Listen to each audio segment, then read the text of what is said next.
के लिए टारगेट दिया है। अगर उसे रुपए में आप कन्वर्ट करते हैं तो ये टारगेट बैठता है ₹1.25 लाख के आसपास। यानी एक्सट्रीम केस में अगर ट्रेड वॉर की स्थिति और भी ज़्यादा अगर बिगड़ती है तो $4500 तक भी सोना इस साल के अंत तक जा सकता है। नॉर्मल सिनेरियो में उन्होंने टारगेट को इस साल तीसरी बार गोल्डमैन सैक्स ने बढ़ाया है, $3300 के अपने टारगेट को बढ़ाकर $3700 कर दिया है। अगर उस कंडीशन में भी अगर टारगेट अगर देखे साल अंत तक के लिए तो भी 1 लाख के ऊपर का ये टारगेट बनता है। तो एक बड़ी तेजी दुनिया की दिग्गज इन्वेस्टमेंट बैंकिंग कंपनी की तरफ से आया है। केडिया जी, इस तरह की रिपोर्ट पर आपका रिएक्शन क्या है? नमस्कार विश्वभवन जी। नमस्कार सर। बिल्कुल, देखिए जिस ढंग से इस वक्त फंडामेंटल्स जो बन रहे हैं वो डेफिनेटली पॉजिटिव ही दिखाई दे रहे हैं। बट खाली मेरा जो कंसर्न है वो है फाइनेंशियल प्लेयर या ईटीएफ वाले जो एंटर हुए हैं पिछले 2 सालों में, वो एक फैक्टर है। क्योंकि आज भी अगर हम देख रहे हैं जिस ढंग से डॉलर 100 के नीचे चले गया है, जियोपॉलिटिकल टेंशन कंटिन्यू बढ़ रही है, टैरिफ को लेकर हाँ ये जरूर बोल सकते हैं कि अब धीरे धीरे जो हाइक बना था वो अब कूल ऑफ हो रहा है, बट इन्फ्लेशन आगे बढ़ेगा, ये भी एक बड़ा ट्रिगर है। तो आई थिंक के डेफिनेटली मैं भी देख रहा हूँ कि प्राइसेस आने वाले कुछ सालों में 4000 $4500 तक का लेवल भी दिखा दे। बट बिल्कुल अगर ईयर एंड तक की बात करें, मैं थोड़ा सा उसमें कॉशियस हूँ, बिकॉज ऑलरेडी बड़ी रैली है गई। कि पहले क्या होता था, गोल्ड कंजम्पशन के पॉइंट ऑफ व्यू से ज्यादा देखा जाता था, बट अब जब से ये ईटीएफ में या फाइनेंशियल प्लेयर ने एंटर की हुई है, तो आई थिंक एक बड़ा रिटर्न पिछले एक फाइनेंशियल ईयर में हमने देखे 40% का रिटर्न ऑलरेडी दे चुका है। तो हाँ, हायर साइड में मेरे को लगता है कंजर्वेटिवली भी मैं जाऊं तो 3650 तक का लेवल एक बार दिखा सकता है। बट एक अच्छा करेक्शन भी है, बिकॉज लड़ाई में जैसे डोनाल्ड ट्रंप ने खुद ने कहा है कि मैं आगे जाके लड़ाई बंद करवा दूंगा, तो ऑलरेडी हम देख रहे हैं उसके ऊपर काम चल रहा है। अगर वॉर प्रीमियम निकलता है तो एक करेक्शन आ सकता है। टैरिफ वॉर में ऑलरेडी हमने स्टेप्स दिख रहे हैं कि कहीं ना कहीं अभी रिसेंट न्यूज है कि ऑटोमोबाइल इंडस्ट्री को रिलीफ देने के लिए कुछ टैरिफ में पॉज आ सकता है। अगर ऐसा कुछ आता है तो मुझे लगता है पहले करेक्शन आना चाहिए जो $2300-2400 तक पहले मिल जाए। और अगर कोई 1.5-2 साल का व्यू लेके चलता है तो डेफिनेटली मैं मानता हूं कि 4000 या 4000 के बियॉन्ड भी जा सकता है। बट ईयर एंड तक 4000 जाना एज ऑफ नाउ मुझे लगता है कि थोड़ा सा डाइजी रहेगा। बट हाँ, जो ऑनगोइंग है वो अभी तो सपोर्ट दिखा रहा है, बट 4000 मुझे डाउटफुल लगता है। 36-3650 एक कंजर्वेटिव हायर साइड पे हम बोल सकते हैं। अब बताइए आनंद बैनर्जी जी, आपको क्या लग रहा है इस तरह के टारगेट, जब रूस यूक्रेन युद्ध हुआ था तो क्रूड को लेकर इस तरह के टारगेट दिख रहे थे, इतना एग्जूबरेंस दिखाना सही है क्या? आप क्या कहेंगे सर? हाँ, नमस्कार विश्वमोहन जी।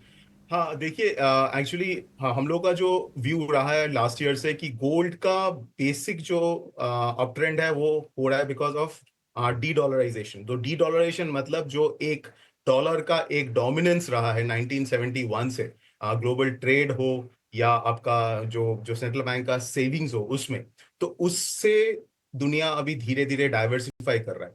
तो अगर हम लोग हिस्ट्री में जाए 1971 के पहले जो मॉनेटरी सिस्टम था उसमें गोल्ड सबसे अहम करेंसी होता था, उसके बाद सब करेंसी आते थे। 1971 से एक एक्सपेरिमेंट हुआ था जहां पे फिएट डॉलर का एक्सपेरिमेंट, और वो लग रहा है लगभग खत्म के करार पे है। जहां पे ग्लोबली एक मॉनेटरी स्टेबिलिटी चाहिए, एक एंकर चाहिए सब करेंसीज के लिए, क्योंकि जिस हिसाब से central bank specifically western central banks ने मनी प्रिंटिंग किया है, बैलेंस शीट एक्सपैंड किया है 2008 से, उससे एक चीज तो एकदम कंफर्म्ड है कि आपका ग्लोबली एक ऑल्टरनेटिव एक मॉनेटरी एंकर चाहिए, वो है गोल्ड। और हिस्टोरिकली गोल्ड, उसके साथ सिल्वर भी भी रहा है। इसके लिए ये जो बाइंग है सेंट्रल बैंक से, ये जो इंस्टीट्यूशन से बाइंग है, वो चलता रहना चाहिए। और जो सबसे बड़ा ट्रिगर आगे आने वाले एक 1.5 साल में बन सकता है गोल्ड के लिए, वो होगा डॉलर डिवैल्यूएशन। क्योंकि जो अमेरिका फर्स्ट पॉलिसी है उसके हिसाब से ये स्ट्रॉन्ग डॉलर एनवायरनमेंट में वो पॉसिबल नहीं होगा।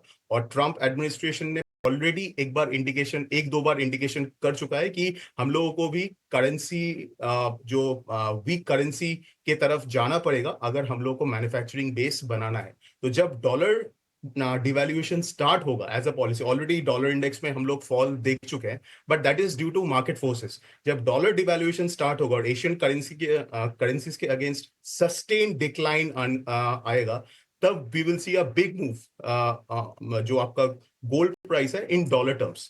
तो जो $4000 है या इवन $4500 है, दैट इज पॉसिबल। हो सकता है कि इमीडिएटली ये साल में ना हो, but over the next 18 months it is quite possible. Okay, चलिए, तो ये व्यू आप लोगों की तरफ से आ गया है। आप बता दीजिए भाविक, आपकी राय क्या बन रही है सोने पर? देखिए, मुझे में लग रहा है कीड़े जी ने जैसे बताया कि शायद 4,000 का जो लक्ष्य है ईयर एंड का, वो थोड़ा फार फेच है, क्योंकि ऑलरेडी हमने काफी रन देख चुके हैं। हालांकि फंडामेंटल्स बहुत पॉजिटिव है, बट मुझे भी लग रहा है कि 36 से 3650 है, वो एक बार हम देख सकते हैं ईयर एंड के लिए, क्योंकि यहाँ से लग रहा है कि डॉलर इंडेक्स तो वीक होगा, पर जो ट्रेजरी यील्ड है वो भी फॉल होनी चाहिए, क्योंकि यूएस के पास अभी 9 ट्रिलियन डेट्स है जो उन्होंने 12 लास्ट मंथ में इश्यू किया, और वो ऑन एवरेज 3% से, अगर 4.5% ट्रेजरी यील्ड बढ़ती है और अगर उनको रीफाइनेंस करना है, तो दैट मीन्स $145 बिलियन उनको एडिशनल पेमेंट करना पड़ेगा, जो वो चाहेंगे नहीं। तो आगे जाके मुझे लग रहा है बॉन्ड यील्ड्स जरूर से गिरेंगे, जो गोल्ड के लिए पॉजिटिव रहेंगे। तो एक्सपेक्टेड कर रहा हूँ कि यहाँ से 36 से 3650 जो लेवल है इंटरनेशनल मार्केट में, वो ईयर एंड तक हम देख सकते हैं। चलिए, तो आपकी राय है, लेकिन हमने मोतीलाल ओसवाल के एसोसिएट डायरेक्टर और कमोडिटी हेड किशोर नारने से भी बातचीत की थी। उन्होंने गोल्ड की इस तेजी पर क्या कहा है, आइए सुन लेते हैं। गोल्ड लगातार नया हाई बनाता जा रहा है, ऐसे में लोगों के मन में तमाम सवाल है कि क्या होगा आगे, किस तरह की चाल रहेगी गोल्ड की। इस पर बातचीत करने के लिए हमारे साथ मोतीलाल ओसवाल के एसोसिएट डायरेक्टर और कमोडिटी हेड हमारे साथ हैं, किशोर नारने हैं। लंबा अनुभव है सर, आप किस तरह, आपने इस तरह की रैली कब देखी थी? बहुत बार देखा है। इस तरह की एक्सुबरेंस, एक तरफा रैली बहुत बार देखा है। सो $600 से जब $1200 हुआ था तभी भी ऐसा ही था। वो कौन सा साल था सर? सो आई थिंक 2002 से 2004 के बीच में हुआ था। 2008 तक हुआ था, जो जस्ट लेमन ब्रदर्स क्राइसिस के आसपास। सो तभी भी 600 का डबल हो चुका है, $1200 हो चुका है। और क्या होगा, 1200 से 800 हुआ, 800 से 1800 हुआ, 1800 से अगेन 1200-1300 आ गया था। सो मार्केट ऊपर नीचे होता रहता है। सर 2012 में हमने देखा था करीब 30% का करेक्शन देखा था, और उस लेवल्स को वापस से रीगेन करने में करीब 6 साल का वक्त लग गया है। क्या उस तरह का करेक्शन अभी उम्मीद करना चाहिए, क्योंकि अभी सारे फंडामेंटल्स गोल्ड के सपोर्ट में हैं?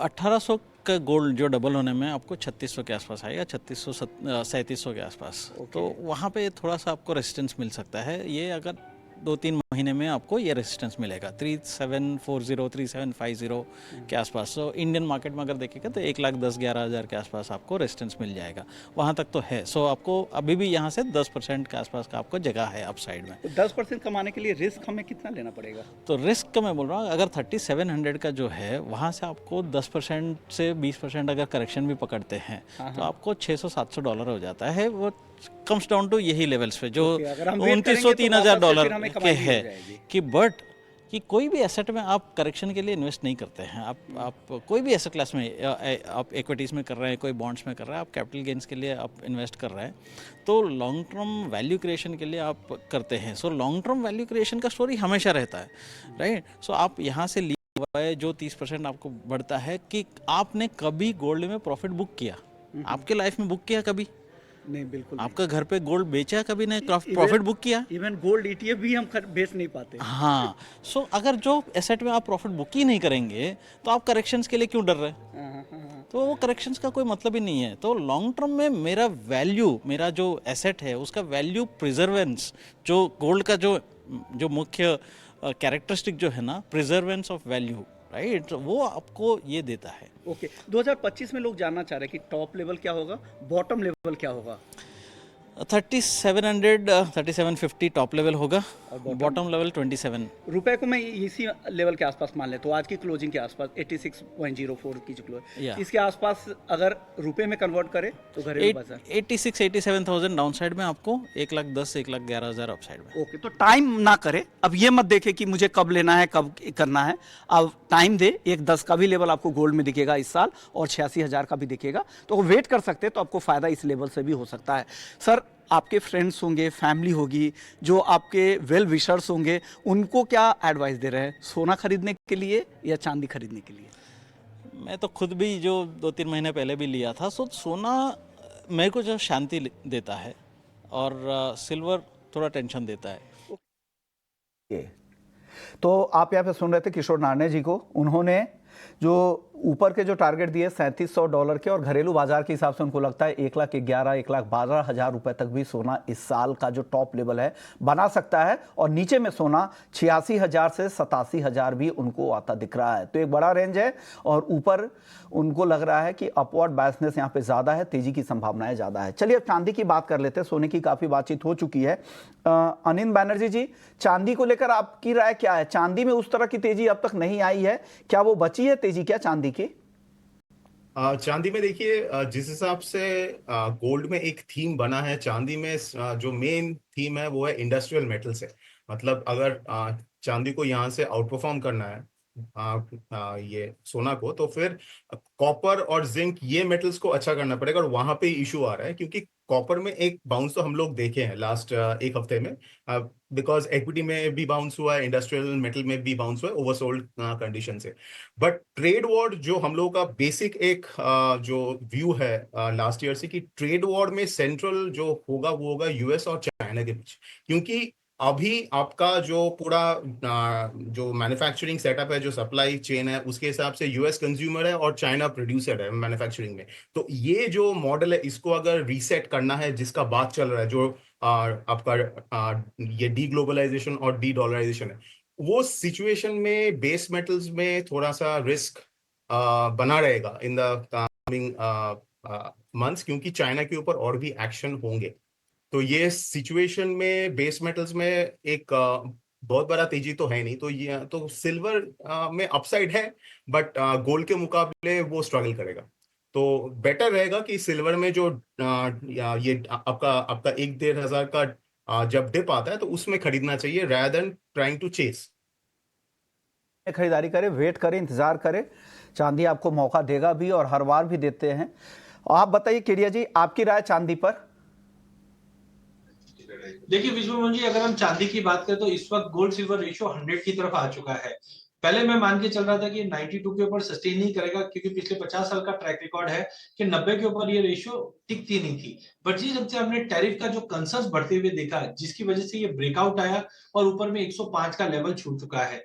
टाइमिंग मुझे लगता है ये 106-107 तक का लेवल रेशियो दिखा सकता है, जिसका मतलब है चांदी थोड़ा और इंतजार करना पड़ेगा। एक साइकोलॉजिकली लाख का एक रजिस्टर बन चुका है, इंटरनेशनल में $35 का एक रजिस्टर बन चुका है। बट कहीं ना कहीं मुझे लगता है जो टैरिफ का जो कंसर्न है, अगले 6-8 महीने में ये कंसोलिडेट हो जाएगा, डाइल्यूट हो जाएगा।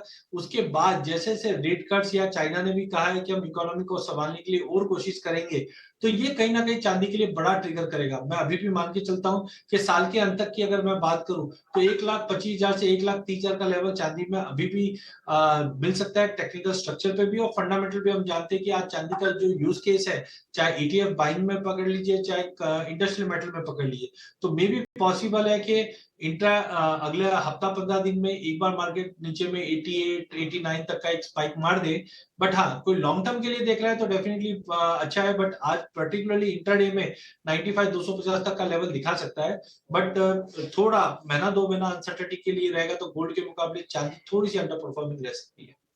2 महीने अंडर परफॉर्म कर सकती है, लेकिन लंबी अवधि में ठीक ठाक तेजी दिख रही है। आप भाभी बताइए, आपकी राय चांदी पर?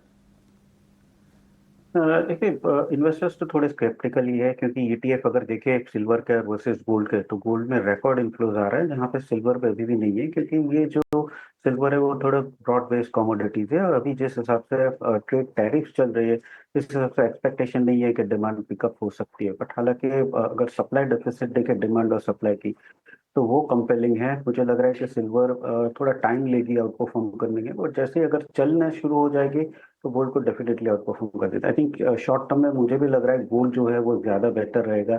अगर किसी को लॉन्ग अवधि के लिए बाय करना है तो थोड़ा वेट कीजिए, 84 से 82 मुझे लग रहा है ज़्यादा बेहतर रहेगा। और इंट्राडे मुझे लग रहा है कि जो 95,000 का कॉल है वो बाय कर सकता है, क्योंकि इंट्राडे अभी भी पॉजिटिव लग रहा है। 1370 के करीब 1800 के टारगेट के लिए 1150 का स्टॉप लॉस। शॉर्ट टर्म में मुझे लग रहा है गोल्ड अभी भी स्ट्रांग रहेगा, और आई थिंक 1-2 महीने के बाद सिल्वर जो है वो थोड़ा परफॉर्म करना शुरू होता रहेगा। तो अगर लंबी अवधि के लिए चांदी खरीदनी है तो भाभी को लगता है कि 82 से 84 हज़ार के आसपास के लेवल का वेट कर ले, फिर वहाँ पर लंबी अवधि में आप ऐड करें अपने पोर्टफोलियो में। आज अगर ट्रेड करना चाहते हैं तो ऑप्शंस के जरिए जाए, 95,000 के स्ट्राइक की कॉल ऑप्शंस आप खरीद सकते हैं। चलिए वक्त है ब्रेक का, ब्रेक के बाद लौटेंगे तो क्रूड की बात होगी, मेटल्स की बात होगी और हल्दी में आज जबरदस्त तेजी दिख रही है। क्यों ये तेजी है ये भी चर्चा करेंगे ब्रेक के बाद।